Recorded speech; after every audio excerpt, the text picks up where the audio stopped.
ఒక రూ. 1,00,00,000, 2,00,00,000 సంపాదించి పెట్టుకోవడం అనేది అంటే ఒక మధ్య తరగతి ఫ్యామిలీకి పెద్ద డ్రీమ్ అది. కానీ ఈ ప్రయాణంలో ఏమవుతుందంటే అతి కొద్ది మంది మాత్రమే ఆ రూ. 1,00,00,000 రీచ్ అవుతున్నారు. చాలా మంది ఆ రూ. 1,00,00,000 కలను సాకారం చేసుకోవడంలో వెనకబడిపోతున్నారు. మరి ఎలా ఉండాలి అంటారు? ఈ రూ. 1,00,00,000 ప్రయాణం ఎలా ప్లాన్ చేసుకోవాలి?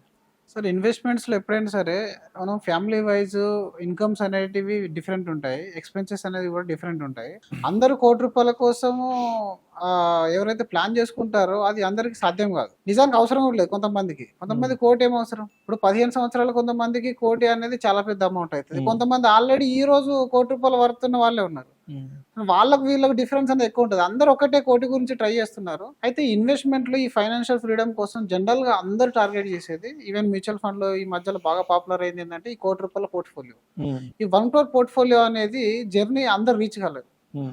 అయితే ఎవరు రీచ్ అవుతున్నారు, ఎవరు రీచ్ కావట్లేదు అని చూస్తే ఫస్ట్ ఆఫ్ ఆల్ వీళ్ళ ఎక్స్పెక్టేషన్స్ ఏంటి, తర్వాత ఈ ఇన్వెస్ట్మెంట్ స్టార్ట్ చేసిన తర్వాత వాళ్ళకు వచ్చే అడ్డంకులు, అపోహలు ఇవన్నీ కూడా మనం ఒకసారి డిస్కస్ చేసుకుంటే ప్రతి ఒక్కరు దీన్ని అధిగమించి ముందుకెళ్లే ప్రయత్నం అనేది చేస్తారు అండ్ రీచ్ అవుతారు కూడా ప్రతి ఒక్కరు.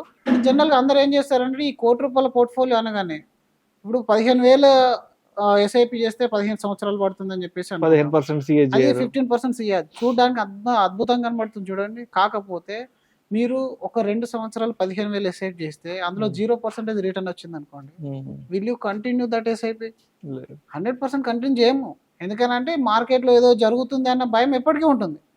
రైట్, దానికి తోడు మీకు రోజుకు 100 వీడియోలు వస్తూ ఉంటాయి. ఒకటి మ్యూచువల్ ఫండ్ గురించి వస్తే, ఇంకోటి స్టాక్ మార్కెట్ గురించి వస్తుంది, ఇంకోటి క్రిప్టో గురించి వస్తుంది, ఇంకొకటి మంచి రియల్ ఎస్టేట్ ఇన్వెస్ట్మెంట్ గురించి వస్తుంది.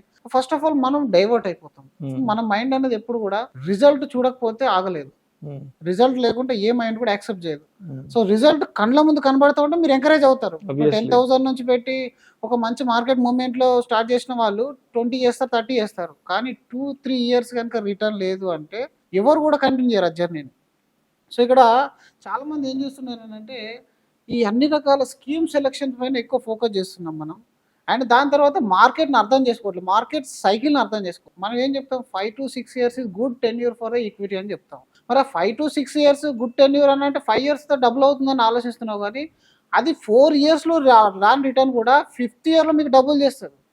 4 yearలో కూడా 0 రిటర్న్ ఓకే అనుకుంటేనే ఫుల్ ఈక్విటీ పైన మనం వెళ్ళమని చెప్తాం. సో ఎంతమంది ఉన్నారు అట్లా 3-4 years మనకు నెగిటివ్ రిటర్న్లో కానీ లేదా 6%, 7% రిటర్న్లో కానీ యాక్సెప్ట్ చేసుకున్న వాళ్ళు ఎవరైతే ఉంటారో వాళ్ళు మాత్రమే ఈ ఫేజ్ దాటి ఆఫ్టర్ 7 years ఆ కాంపౌండింగ్ ఎఫెక్ట్ తోని 7 to 15 years జర్నీ చేసి వాళ్ళు ఒక 1 crore పోర్ట్ఫోలియోని చేరుకుంటారు.